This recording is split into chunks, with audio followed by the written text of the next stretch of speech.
The Hedera mainnet has officially processed over 60 billion transactions. President Joe Biden officially drops out of the 2024 presidential race and endorses Vice President Kamala Harris for president nominee of the Democratic Party. And the last thing that we're going to be going over, and probably biggest piece of news, is the Securities Exchange Commission, known as the SEC, officially approves the spot Ethereum ETFs to go live for payments starting tomorrow on July 23rd. Hey guys, it's Ryan with Big Dog Investing. Thank you guys for tuning in to my channel. If you guys could do a couple of things for me, if you guys can go ahead and like, comment, subscribe to my channel if you guys have not done so already. Click the bell notification down below so YouTube can send you guys notifications whenever I release videos. Watch my videos all the way to the end. If you guys could share my videos and share my channel with anyone. I'm trying to grow my channel as much as I can, and I definitely need your guys' help in doing so. Sorry, guys, I'm a little tired. Like I said, it is going to be one of those late night sessions. Going to be Monday, July 22nd. But when you guys watch this video, it's going to be posted on Tuesday, July 23rd. So please keep this in mind when you guys see the price of Ethereum. On my channel, we talk about anything that's going to be impacting financial markets. Mainly on my channel, we focus on cryptocurrency. We also talk about the stock markets and the businesses that are affected by those. And then we also get into the political landscape, especially because we are in an election year. Getting started, the total market cap for all cryptocurrency right now is $2.43 trillion. This is a 0.05% decrease on the day today. So this is kind of negligible in my opinion because we did not see an extreme price increase or price decrease. We're not even at a tenth of a percent. Fear and greed index right now, we are to 63. We are in the greed section. Just a few weeks ago, we were in the fear section, close to the extreme fear. A couple days ago, 4 days ago, we were in the neutral section over here, and we have now dipped back into the greed section. Now, with this spot Ethereum ETFs, now again, nothing I say should be considered financial advice. Make sure you guys do your guys' own independent research before making any financial decisions. But I could see us moving a little bit down in this greed section, in my opinion, because we saw this earlier this year with the spot Bitcoin ETFs that went live. We saw the price of Bitcoin start to increase drastically, and the rest of the cryptocurrency market followed with that. Um, and then could we see this with Ethereum? In my opinion, yes, but we also could. Again, there is a saying in cryptocurrency, buy the rumor, sell the news. So we could see a sell off of cryptocurrency where people bought in on this potential of the approval of the spot Ethereum ETF, and we could dip back down in the fear section. But in my opinion, I see us moving more in the greed section compared to going back down. Getting started, Bitcoin currently trading at $66,897. Ethereum $3,525, and XRP currently trading at 60.22 cents.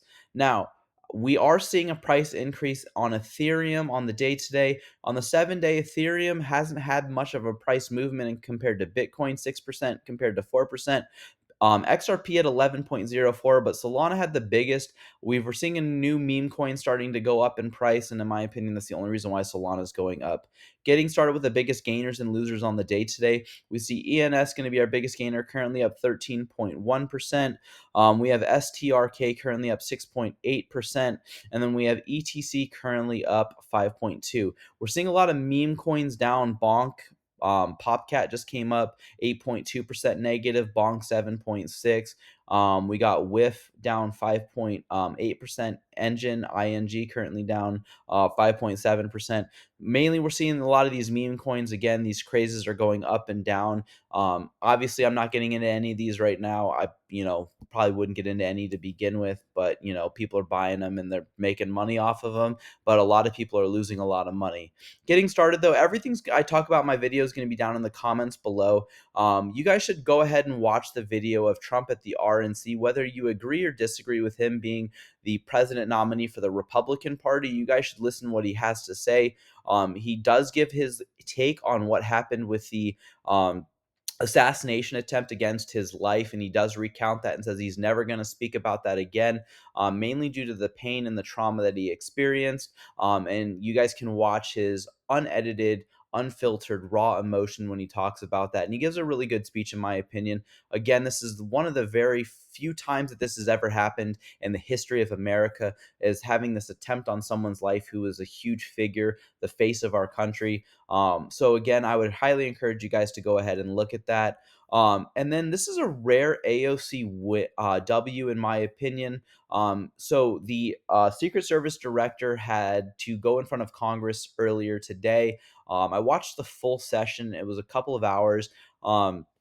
There's a couple of breakdowns that if you guys want to go on X, you guys can find them. But she basically questions and grills the Secret Service director on why somebody was able to get so close. Why wasn't there a perimeter set up? The perimeter was only for about 200 to 250 yards, but these AR 15 style ranges can go 400 to 600 yards. So why was somebody able to get so close with some of these weapons? And in my opinion, Rare AOCW absolutely hate her and her political policies and her beliefs and ideologies, but we are seeing some common ground between the Republicans and the Democrats, especially with what happened for the Secret Service. And in my opinion, she should step down, not AOC, but the Secret Service director. Now, politicos are reporting that there is a Democratic Party that is in total meltdown right now. We saw the president, Biden, he did get diagnosed with COVID-19. He flew to Delaware for recovery. He self isolated. And then while he's there, he actually wrote this letter, supposedly, and we're going to go ahead and read this because this is really important, in my opinion, for him to drop out of this race. My fellow Americans, over the past 3.5 years, we have made great progress as a nation. Today, America has the strongest economy in the world. We've made historic investments in rebuilding our nation and lowering prescription drug costs for seniors and in expanding affordable health care to a record number of Americans. We've provided critically needed care to millions of veterans exposed to toxic substances, passed the first safety laws in the last 30 years, appointed the first African American woman to the Supreme Court, and passed the most significant climate legislation in the history of the world. America has never been better positioned to lead than we are today. I know none of this can be done without you, the American people. Together, we overcame a once in a century pandemic and the worst economic crisis since the Great Depression. We have We've protected and preserved our democracy, and we've revitalized and strengthened our alliances around the world. It has been the greatest honor in my life to have served you as your president. And while it has been my intention to seek re-election, I believe it is best interest of my party and my country for me to stand down and focus solely on fulfilling my duties as president for the remainder of my term. I will speak to the nation later this week in more detail about my decision. For now, let me express my deepest gratitude to all of those who have worked so hard for me to be reelected. I wanted to thank Vice President Kamala Harris for the extraordinary partner in all this work, and let me express my heartfelt appreciation to the American people for the faith and trust you have placed in me. I believe today that there is nothing American can do when we can't do it together, and we just have to remember we are the United States of America. So he did post this. He posted his little thing on X.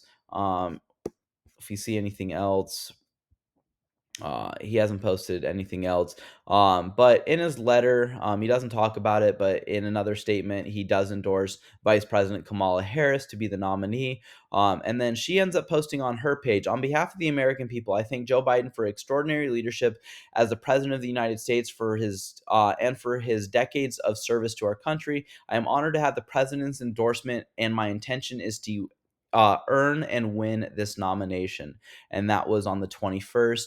So it was just back to back. So just one day ago. Today, I am proud to have earned the support needed to become our party's nominee. Over the next few months, I'll be traveling across the country and talking to the America about everything on the line. I fully intend to unite our party and our nation and defeat Donald Trump.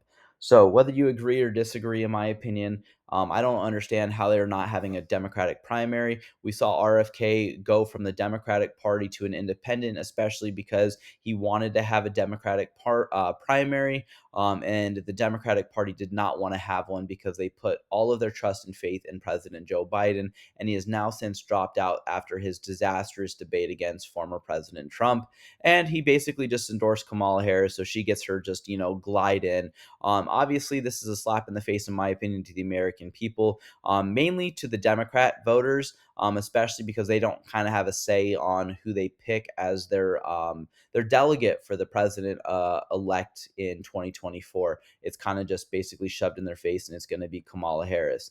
Now, Elon Musk says America is now going bankrupt, by the way. Interest payments on the U.S. national debt will shatter $1,140,000,000,000 this year, eating 76% of all income taxes collected. So the money that the IRS received is basically considered income tax collected. That's their revenue and expenses. So their expenses, 76% of their expenses just to go pay interest. It's kind of like when you guys buy a house. If your guys' house mortgage payment, let's say, is $3,000 per month, your principal is roughly probably about $500 to $600, and then the rest, the $2,400 to $2,500, is what you're paying in interest over 30 years. And essentially, that's what our interest payment is. It's $1 trillion every single year, basically just in interest. It's completely a slap in the face.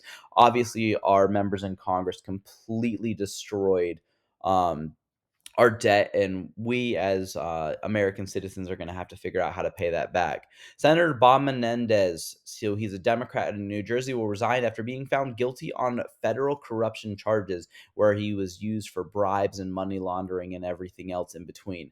Elon Musk shares the goal of the diabolical laws to break the parent-child relationship and put the state in charge of your children. And this is because Newsom faced criticism over a lawsuit over controversial transgender laws.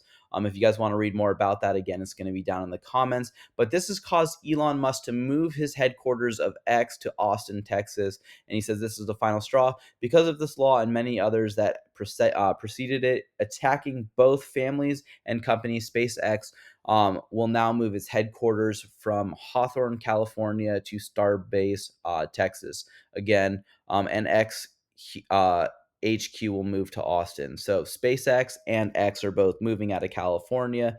Obviously, California is going to have a massive crisis because a lot of businesses, in my opinion, are going to start fleeing, especially one of these two. State Farm Insurance is seeking permission from California state government to increase insurance rates as much as 50%. Obviously, people are struggling right now, and increasing rates another 50% is going to bankrupt a lot of families, in my opinion. They're already struggling living paycheck to paycheck, and they want to increase 50%. It's also to raise homeowners insurance policies by 30%, condo policies by 36%, and renters policies by 52%. Sorry, I had to get a little hydrated. Moving on.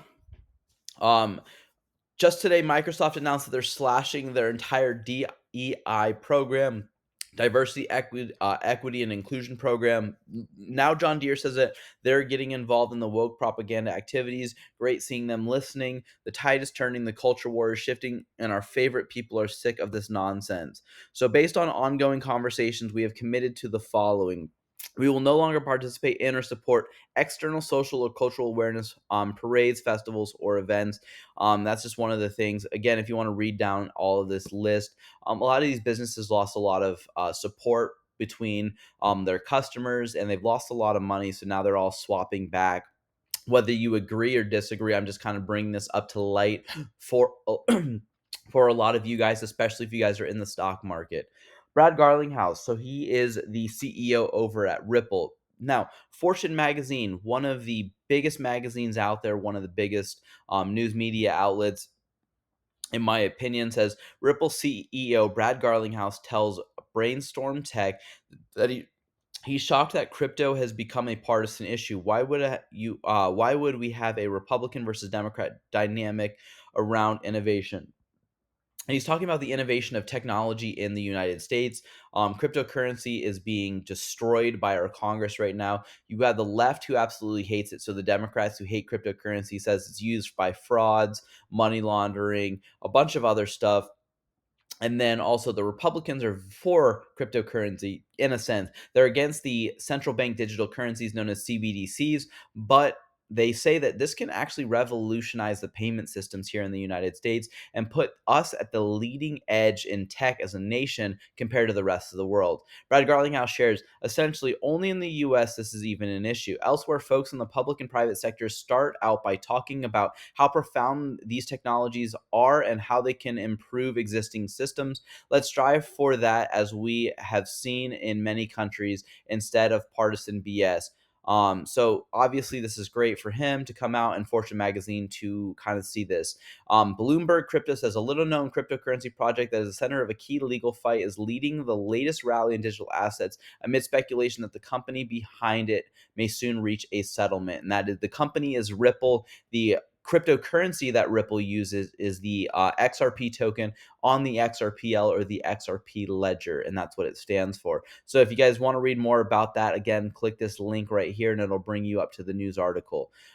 Gemini, it's one of the cryptocurrency exchanges, says Rise and Vibe XRP fam 30% in the last 7 days. So over the last 7 days, XRP has gone up over 30%. Obviously, this was on the 17th, so this would have been from the 10th to the 17th. We did see a big price increase, roughly about 44 cents, all the way back up to currently right now at 60 cents. So a big jump in the price of cryptocurrency for the XRP token. The SEC says scammers often use innovation and new technologies like crypto to perpetrate investment scams. Learn about the 5 ways fraudsters may use crypto assets, securities to defraud investors. Good read, in my opinion. Obviously, the SEC is looking out for you guys for scams, but they are obviously one of the ones that are behind the innovation here in the United States. Getting into our Watcher Guru news, Donald Trump's considering JP Morgan CEO Jamie Dimon as Treasury Secretary as he's changed his tune on Bitcoin and crypto. He's also eyed BlackRock's Larry Fink as Treasury Secretary, also getting rid of the current Treasury Secretary, Janet Notel Yellen. Absolutely horrible, in my opinion, as a Treasury Secretary. But obviously, some people like her, but obviously, in my opinion, completely ridiculous. President Donald Trump says he does not want to let another country take over Bitcoin and crypto dominance. And this is one of those things that's a partisan issue, and it doesn't need, or a nonpartisan issue, and it needs to be a partisan issue. Everyone needs to come together. Or sorry, I got that mixed up. A nonpartisan issue. So we shouldn't have Republicans, Democrats squandering everywhere and trying to fight for the innovation. And obviously come together and create a better technological system so we can sell this technology to other countries and make a bunch of money. And this will especially help with our debt. Binance receives court approval to invest customer fiat funds in the United States Treasury bills. So this is good and also bad. Obviously, if you guys hold your guys' cryptocurrency on exchanges, when you guys sign that user agreement, all the money that's technically on there, the company owns and can do whatever it wants to. So if you guys have money on Binance, if you're in the United States, it has to be on Binance.us. But they had some big issues with banks and stuff like that earlier in the last year. So with that, if you have money on Coinbase, same thing. If they go insolvent, you lose all of your crypto because all of the crypto is on the exchange. This is the same thing that happened with the FTX exchange with Sam Bankman-Fried, everything else. So obviously use caution. If you guys need a cold storage wallet, look into some. A lot of people are starting to hate the Ledger due to some security issues. In my opinion, I still like the Ledger. Not going to get rid of it.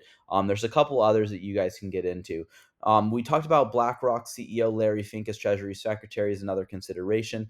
Elon Musk add laser eyes to his X profile picture, and this was after President Joe Biden officially dropped out of the 2024 race because President Joe Biden puts red eyes on his profile picture every once in a while. CNBC discusses the possibility of the U.S. government holding Bitcoin as a reserve currency. In my opinion, I think that this is good, but also bad. The volatility in cryptocurrency is drastic. So this could cripple the United States as more than it already is, in my opinion, especially because they have to figure out how to time markets, and it's really hard. No one can do it. But cryptocurrency goes up every 4 years and kind of drops about every 4 years. And we're in kind of a bull run, in my opinion. Again, no financial advice, but we will see a correction. Again, no financial advice. By the end of October, November of 2025, we'll reach our peak and start to get a drop off. Now, one of my followers wants me to talk about vechain. So I saw that vechain partnered with Magma and T-Blocks to revolutionize Albania's real estate sector. Now, when I read this, I always thought of Taken with Liam Neeson with Albania. Um, I'm pretty sure that's what this country is right here, and that's where it's in the movie Taken, where his daughter gets taken while she's on a trip for graduation, and he has a certain set of skills. Great movie. If you haven't watched it, I would go ahead and watch it. But VeChain, in my opinion, is one of the greatest cryptocurrencies, and we're going to talk about it for a little bit. So VeChain Web3 for better. So if you guys go onto their website, VeChain has some great technological advances. They're sponsored by the UFC, or they basically pay the UFC to be sponsored. But in this, it says right here, the next generation of UFC fighting gloves powered by VeChain. So VeChain, VeThor blockchain, the layer one for sustainability. If we go to explore and we look at their vision, this is one of the biggest things. It's where they kind of view themselves and where they see themselves in the future. So their vision right here, the Web3 for a better white paper, co-authored by the Boston Consulting Group, for outlines our vision for sustainability, circular economy powered by Web3. It outlines our approaching to building cross-industry blockchain access ecosystems that incentivize and empower stakeholders to create real-world impact. You guys can download the white paper here. For those of you guys that don't know, any cryptocurrency that you guys want to look into, like we'll just go to Bitcoin, for example, as the biggest one right here. If you go to Bitcoin and you scroll down on Coin Market Cap, if it's going to show, I'll just move this. Where is it? I just had it up.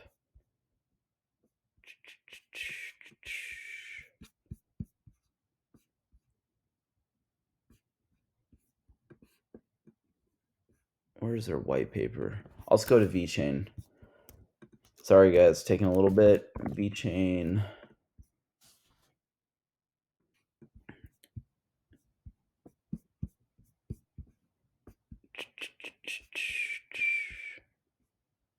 White paper. So official links.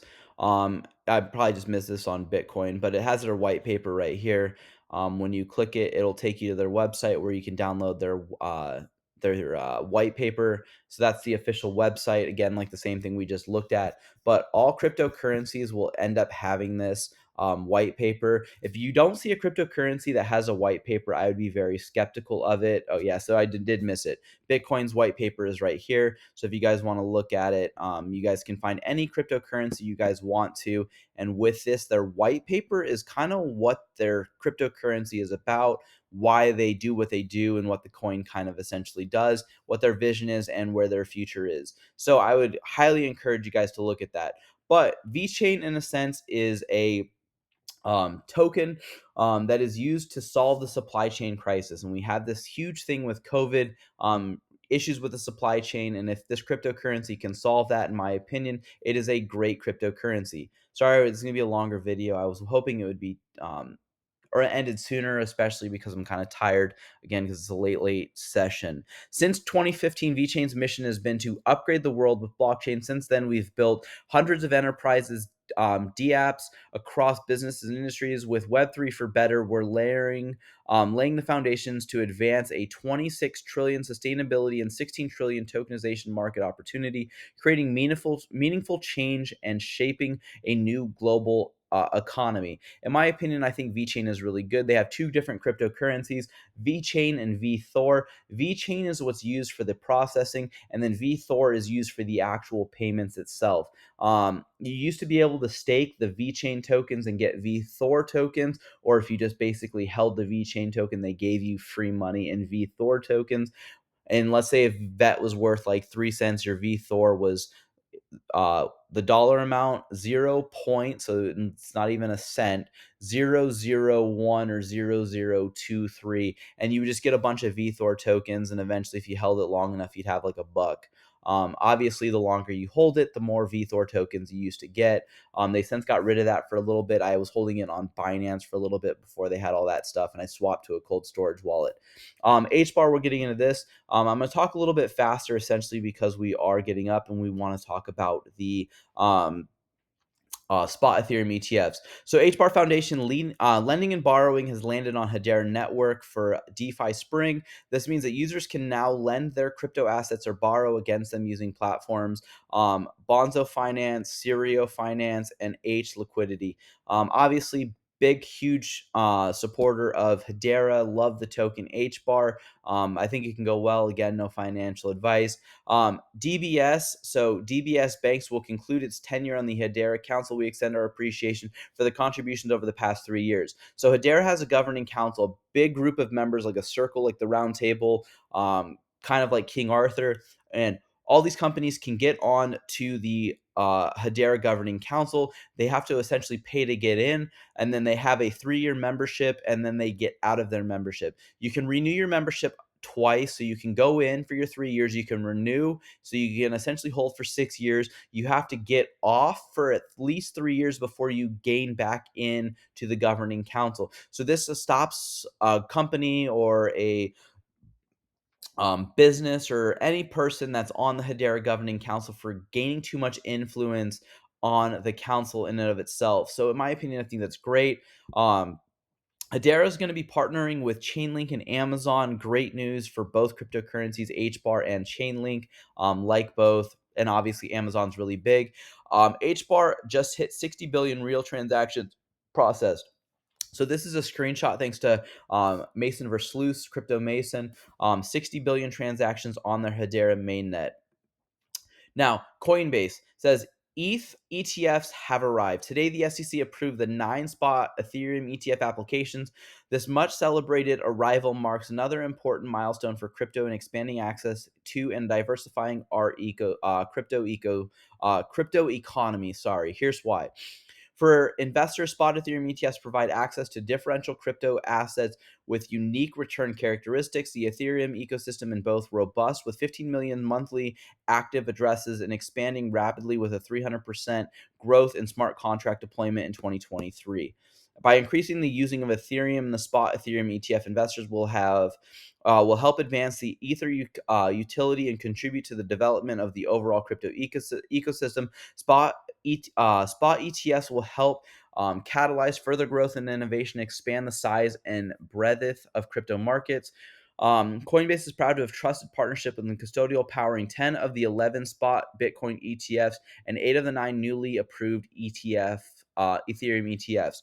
With a track record of 12 plus years of safekeeping digital assets at a scale, Coinbase has developed the leading institutional grade custody solution and will continue to maintain company-wide approach to being the safest, easiest, and most trusted bridge to crypto economy. In my opinion, I agree with this. We can go ahead and look really quick. Coinbase stock, in my opinion, yeah, this is going to go up. We look at the 5-day, it's up 22%. We look at the month, currently up 24%. We look at the year, currently up over 113%. And in my opinion, this is going to be part of the reason why the spot Ethereum ETF and the spot Bitcoin ETF, because Coinbase again did do a lot of this. Ripple announces 1.4 billion shares of buyback as it battles with the SEC heats up. So a bunch of people are speculating that a IPO of Ripple. So Ripple is the company, kind of like Coinbase is the company for the exchange of cryptocurrency. They bought back a lot of these shares, 1.4 billion at roughly a $62 evaluation per share. So they did buy back a lot of their stock. And a bunch of people are saying that this is because Ripple knows something and that they want to share the majority or hold the majority of their company, so they can sell in later rounds for more valuation. Attending the KBW official, join Brad Garlinghouse, David Schwartz, and many more for the first XRPL Zone Swole and the XRP Community After Hours events on September 4th. So that's something to look out for. And the last thing, Ripple CEO expects a resolution in the SEC versus Ripple case very soon. We expect a resolution very soon, but we can't predict exactly when the judge will rule there. Will the SEC versus Ripple case finally end this summer? I sure hope so. Put your guys' thoughts down in the comments below. In my opinion, I do see a price increase for Ethereum, especially because the ETFs are going to be going live. Again, there's that buy the rumor, sell the news. But in my opinion, again, I do see this following a trend with Bitcoin, and I do see a massive price run, roughly 20 to 25% price increase in Ethereum before we're going to get some sort of pullback. Again, no financial advice. Put your guys' thoughts down in the comments below. What else do you guys want me to go over in my next video? Thank you guys for tuning in to my channel. If you guys can invest with big dogs, stay on the porch. Thank you guys and have a good one.